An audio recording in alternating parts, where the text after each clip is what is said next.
Il est vraiment pas mal ce feu, hein, qui me permet avec le M12 de continuer et de me lancer là dans le trafic.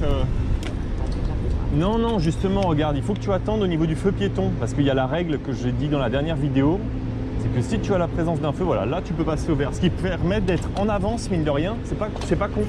Ça permet d'être en avance sur les véhicules qui tournent, ce qui fait que les vélos là s'avancent jusqu'ici et ils ne sont pas dans la giration des véhicules, ils sont toujours en avance. Donc c'est pas mal du tout ici, hein, si tu respectes le code de la route. Bon là par exemple le véhicule aurait dû s'arrêter pour le piéton, simple, basique. Donc là si voilà, à partir de maintenant normalement en vélo tu dois t'arrêter, mais c'est une règle qui est tellement peu connue que bah, c'est ça le problème, c'est pour ça que je communique dessus. C'est qu'elle est vraiment très peu connue cette histoire des feux. Quand vous arrivez à une intersection et que vous êtes à côté d'un passage piéton et que vous avez le feu rouge, bah, faut vous arrêter.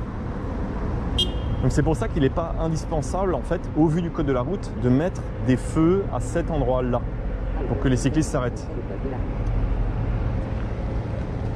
Non, non, c'est le code de la route, Nico.